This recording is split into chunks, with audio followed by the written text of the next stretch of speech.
दोस्तों नमस्कार। हम खास तौर पर बात करने वाले हैं मुकेश अंबानी की। जी हाँ दोस्तों, रिलायंस इंडस्ट्री के बारे में।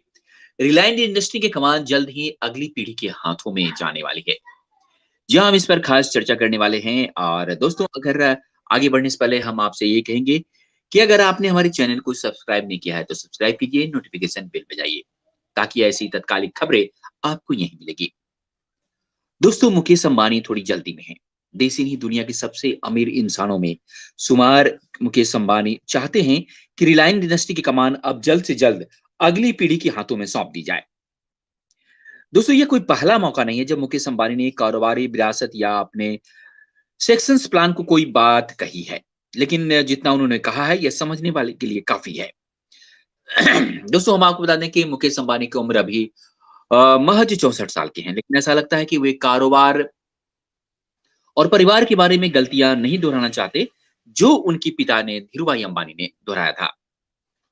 28 दिसंबर को धीरूभाई अंबानी की जयंती के दिन रिलायंस समूह के फैमिली डे यानी पारिवारिक दिवस के रूप में मनाया जाता है। पिछले 2 साल से यह ऑनलाइन से ही हो रहा है।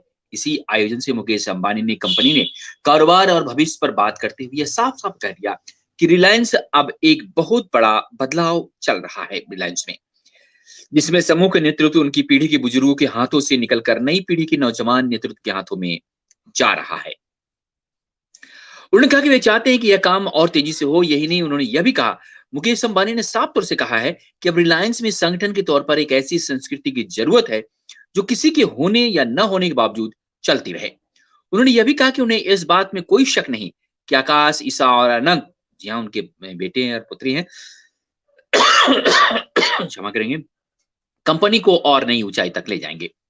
मुकेश अंबानी के इस संदेश में बहुत कुछ पढ़ा जा सकता है। हालांकि लोग यह मान रहे हैं कि मुकेश रिटायर होने के संकेत दे रहे हैं, लेकिन इसकी सबसे बड़ी वजह जो उनके परिवार के भीतर ही है। जिस अंदाज में धीरूभाई की मौत के कुछ साल बाद समूह का बंटवारा हुआ था, और तब यह सवाल बड़े पैमाने पर खड़ा था कि इतनी दूर की सोचने वाले धीरूभाई ने यह क्यों नहीं सोचा कि वे अपनी वसीयत करें और उनके न रहने के पर कारोबार और परिवार का रिश्ता साफ करने का इंतजाम करें।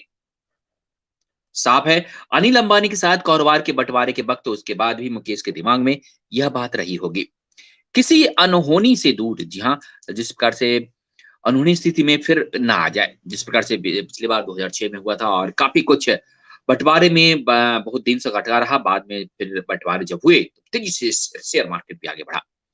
जी हाँ दोस्तों, हम बात कर रहे हैं रिलायंस की। और धीरूभाई का निधन जुलाई 2002 में लगभग 70 साल की उम्र में हुआ था। इसके लगभग 2 साल बाद यह बात आम हो गई कि संपत्ति को लेकर उनके बेटों मुकेश और अनिल के बीच विवाद चल रहा है। लंबी मशक्कत के बाद संपत्ति का बंटवारा हुआ। हालांकि उसके बाद अनिल अंबानी के हिस्से में गई कंपनियां धीरे धीरे बर्बादी की तरफ बढ़ती गई। लेकिन मुकेश के मन में यह चिंता तो बनी ही रही, कारोबार का भविष्य कैसे सुरक्षित किया जाए। पिछले कुछ समय से यह चर्चा बाजार में गर्म थी कि रिलायंस समूह में भविष्य की तैयारी चल रही है। पिछले सालाना आम सभा में हुए इस ऐलानों को भी इसी का हिस्सा माना गया, जिससे कंपनी के कारोबार को 4 अलग-अलग हिस्सों में बांटकर देखा गया है। इस रास्ते से कारोबार चलाने के लिए काम प्रोफेशनल मैनेजरों को सौंपा जा सकता है और परिवार की पकड़ भी बरकरार रहती है। मुकेश अंबानी के बयान में यह तो मार्के की बात है कि उन्होंने अपनी बेटी आकाश और अनंत के साथ ही बेटी ईसा के नाम भी पूरी तरह से तवज्जो दिया है। इसका अर्थ साफ साफ है कि बेटी और बेटे में भेद न करके तीनों को अपनी बारिश की तरह देख रहे हैं। और दूसरी बात, उन्होंने अपनी पीढ़ी के 3 लीडरों को जो संदेश दिया है कि एक साफ मतलब है कि हो सकता है कि अब तक रिलायंस समूह के परिवार के बाहर जो लोग मीठाधीश की तरह देखे जाते थे, शायद उनके दिन अब लगने वाले हैं। उनकी जगह बच्चों को विश्वास पात्र कुछ नए लोग सामने आते दिखाई पड़ सकते हैं।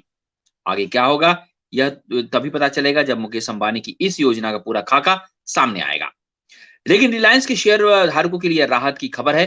मुकेश अंबानी अपनी कंपनी में विरासत और सक्सेशन के योजना पर न सिर्फ काम कर रहे हैं, बल्कि उसे रफ्तार भी देना चाहते हैं। जी हाँ दोस्तों, ये खबर जो हम आपको सुनाई, इसमें कहीं कई जगह आपकी वेबसाइट्स में आए थे, जिसमें बीबीसी और कई जगह पर आए हैं। और उन्होंने ऑनलाइन इसमें जो कमान हुआ था उस पर उन्होंने साफ तौर से संकेत दिए। जी हाँ, ये पूरी खबर आपको बीबीसी के सफार है। और मुकेश की उम्र अभी महज 64 साल की है, लेकिन ऐसा लगता है कि कारोबार और परिवार में वो गलतियां नहीं दोहराना चाहते जो उनके पिता धीरूभाई अंबानी दोहराया था। जी दोस्तों, आपको ये स्टोरी कैसी लगी? निश्चित तौर पर अगर आपको अच्छी लगी तो आपने कमेंट्स बॉक्स में जाइए, कमेंट्स कीजिए और हमें दीजिए इजाजत। नमस्कार।